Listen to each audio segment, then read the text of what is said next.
Absolutely not کا بیانیہ دفن ہو گیا۔ عمران خان کی رہائی کے لیے ان کے بیٹے امریکہ جا پہنچے۔ ٹرمپ حکومت سے مدد مانگ لی، تحریک شروع کرنے کا اعلان۔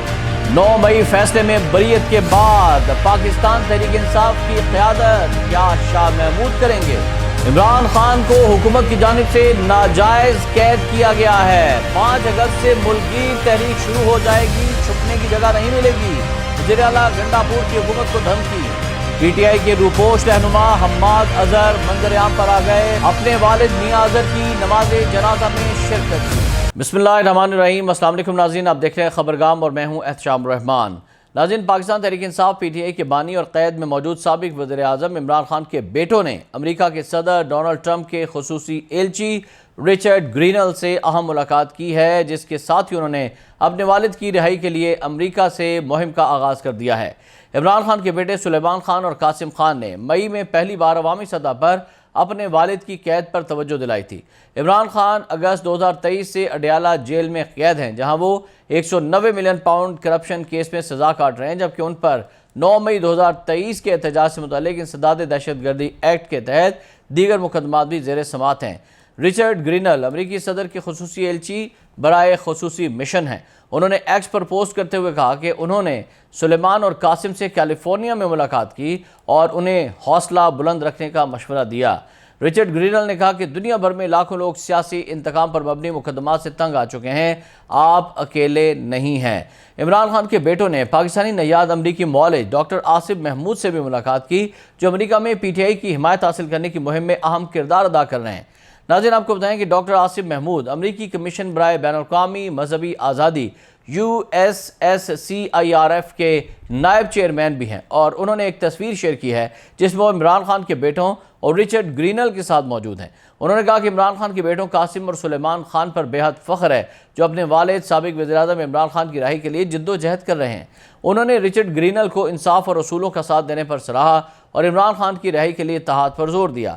ناظرین، اس ماہ کے آغاز میں عمران خان کی بہن علیمہ خان نے بھی کہا تھا کہ عمران خان کے دونوں بیٹے پہلے امریکہ جائیں گے تاکہ اپنے والد کے ساتھ ہونے والی ناانصافیوں کو وہاں اجاگر کر سکیں، اس کے بعد وہ پاکستان آ کر اس تحریک کا حصہ بنیں گے جو عمران خان کی رہائی کے لیے چلائی جانی ہے اگست میں۔ ناظرین، اگرچہ حکومت کی جانب سے اس معاملے پر کوئی باضابطہ بیان تو سامنے نہیں آیا، لیکن وزیر مملکت برائے قانون انصاف بیرسٹر عقیل ملک نے بتایا کہ آئین کے آرٹیکل 16 کے تحت اجتماع کا حق صرف پاکستانی شہریوں کو حاصل ہے اور غیر ملکیوں کو پاکستان میں جلسہ یا اجتماع کرنے کی اجازت نہیں دی جائے گی۔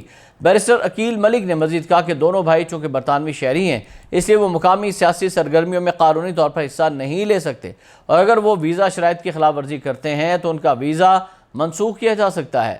ناظرین، حکمران جماعت پاکستان مسلم لیگ نون کے رہنماؤں کی جانب سے بھی اس معاملے پر متضاد بیانات سامنے آ چکے ہیں۔ سینیٹر عرفان صدیقی نے کہا تھا کہ دونوں بھائیوں کو قانون کی حدود کے اندر رہ کر پاکستان آنے اور اپنی سرگرمیاں انجام دینے کی اجازت ہونی چاہیے۔ یہ بھی یاد رہے کہ 25 دسمبر 2024 کو نومنتخب امریکی صدر ڈونلڈ ٹرمپ کے نامزد خصوصی ایلچی رچرڈ گرینل نے کہا تھا کہ پاکستان تحریک انصاف کے بانی اور سابق وزیر اعظم عمران خان کو فوری طور پر رہا کیا جائے، اور ان پر ویسے ہی الزامات ہیں جیسے ڈونلڈ ٹرمپ پر تھے۔ امریکی نشریاتی ادارے نیوز میکس کو اس وقت دیے گئے انٹرویو میں رچرڈ گرینل نے کہا تھا کہ سابقہ ٹرمپ انتظامیہ کے اس وقت کے پاکستانی وزیر اعظم عمران خان سے بہترین تعلقات تھے۔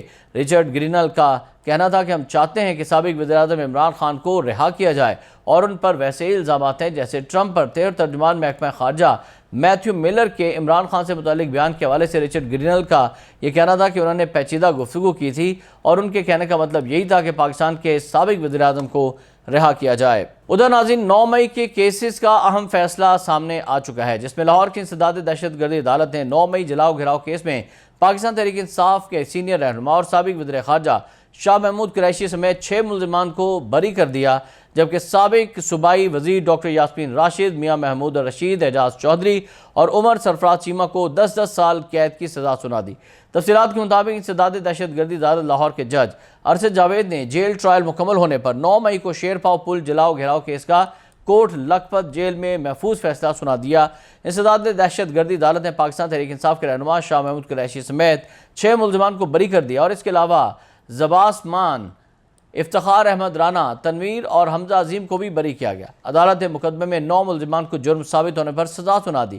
تحریک انصاف کی مرکزی رہنما ڈاکٹر یاسمین راشد، سابق گورنر عمر سرفراز چیمہ، سینیٹر اعجاز چودھری اور میاں محمود الرشید کو 10-10 سال قید کی سزا سنا دی گئی، جبکہ عدالت نے خالد قیوم، ریاض حسین، علی حسن اور افضال عظیم پاہڑ کو بھی 10-10 سال قید کی سزا سنائی۔ عدالتی فیصلے کے بعد کمرہ عدالت میں موجود ملزمان کو فوری طور پر حراست میں لے لیا گیا۔ ناظرین، اس اہم فیصلے کے بعد پاکستان تحریک انصاف کے جنرل سیکرٹری سلمان اکرم راجہ نے واضح کیا ہے کہ پارٹی رہنما شاہ محمود قریشی کی رہائی اور قیادت سنبھالنے کے حوالے سے بات کرنا قبل از وقت ہے، کیونکہ ان کے خلاف ابھی بھی 5 سے 6 مقدمات زیر التوا ہیں۔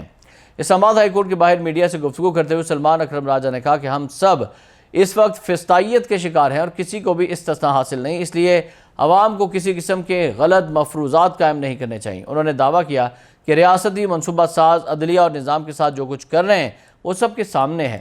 سلمان اکرم راجہ نے موجودہ عدالتی نظام پر شدید تنقید کرتے ہوئے کہا کہ اب یہ نظام انصاف کا نہیں رہا بلکہ حملوں کا نظام بن چکا ہے، اور یہ صرف تحریک انصاف کا نہیں بلکہ پوری قوم کا سنگین مسئلہ ہے۔ ان کے مطابق یہ حالات اب پوری قوم کے لیے ایک بہت بڑا چیلنج بھی بن چکے ہیں، اور سلمان اکرم راجہ نے کہا کہ زندہ قومیں ایسی صورتحال میں خاموش نہیں رہتی بلکہ اس کا جواب دیتی ہیں، اور اب دیکھنا یہ ہے کہ پاکستانی قوم کیا رد عمل دیتی ہے۔ آخر میں انہوں نے دو ٹوک انداز میں کہا کہ شاہ محمود قریشی کی رہائی یا قیادت سنبھالنے کی بات ابھی قبل از وقت ہے، کیونکہ ان کے خلاف متعدد مقدمات عدالتوں میں زیر سماعت ہیں اور ان کی فوری رہائی کے امکانات بھی کم ہیں۔ ناظرین، دوسری جانب وزیر اعلیٰ خیبر پختونخوا علی امین گنڈاپور نے بانی P T I Imran Khan کی گرفتاری کو غیر آئینی اور غیر قانونی قرار دیتے ہوئے 5 اگست 2025 سے حقیقی آزادی تحریک شروع کرنے کا اعلان کر دیا ہے۔ علی امین گنڈاپور نے اپنے بیان میں کہا کہ بانی P T I Imran Khan کی غیر قانونی اور غیر آئینی گرفتاری اور سزا کو نہیں مانتا، سزائے عوام کی رائے اور آئین پر حملہ ہے۔ ان کا کہنا تھا کہ تمام کیے گئے غیر قانونی فیصلوں کو واپس لینا ہوگا۔ پی ٹی آئی کو ختم کرنے والے آج ماضی کا قصہ بنتے جا رہے ہیں۔ ہم سچ کے ساتھ کھڑے ہیں اور ہر قسم کی قربانی دینے کے لیے تیار ہیں۔ ناظرین، یہ بھی یاد رہے کہ چند روز قبل لاہور میں پی ٹی آئی رہنماؤں کے ہمراہ پریس کانفرنس کرتے ہوئے علی امین گنڈاپور نے کہا تھا کہ 5 اگست سے عمران خان اور دیگر 80 رہنماؤں کی رہائی کے لیے ملک بھر میں تحریک شروع کریں گے اور 90 روز میں تحریک کو آر یا پار لگائیں گے۔ اور آخر میں آپ کو بتائیں کہ پاکستان تحریک انصاف کے رہنما حماد اظہر طویل عرصے کی روپوشی کے بعد اپنے والد میاں محمد اظہر کی نماز جنازہ میں شرکت کے لیے اپنی رہائش گاہ پر پہنچے۔ حماد اظہر 9 مئی کے مقدمات کے باعث کئی ماہ سے مفرور تھے، تاہم والد کے انتقال پر وہ منظر عام پر آ گئے۔ سابق گورنر پنجاب میاں محمد اظہر کی نماز جنازہ آج قذافی اسٹیڈیم لاہور میں ادا کی گئی، جس میں ملک کی معروف سیاسی سماجی شخصیات نے شرکت کی۔ ان کے صاحبزادے اور تحریک انصاف کے رہنما حماد اظہر بھی نماز جنازہ میں موجود تھے۔ نماز جنازہ میں صوبائی وزیر کھیل فیصل ایوب کھوکھر، سابق وزیر خارجہ خورشید محمود قصوری، حافظ فرحت عباس، فرخ جاوید، فردوس شمیم نقوی، شوکت بسرا، مہر واجد، ابو ذر سلمان نیازی، میجر غلام سرور، بریگیڈیئر مشتاق، سجاد وڑائچ، شیخ امتیاز، فواد چودھری، خواجہ احمد حسان اور جمشید اقبال چیمہ سمیت دیگر اہم شخصیات نے شرکت کی۔ ناظرین، یہاں پر آپ کو بتائیں کہ مرحوم میاں اظہر ملک کے سینئر سیاستدار اور مختلف عہدوں پر خدمات سر انجام دے چکے تھے۔ وہ پنجاب کے گورنر بھی رہے۔ نماز جنازہ میں شریک افراد نے ان کی سیاسی خدمات کو خراج عقیدت پیش کرتے ہوئے ان کے ایصال ثواب اور درجات کی بلندی کے لیے دعا کی۔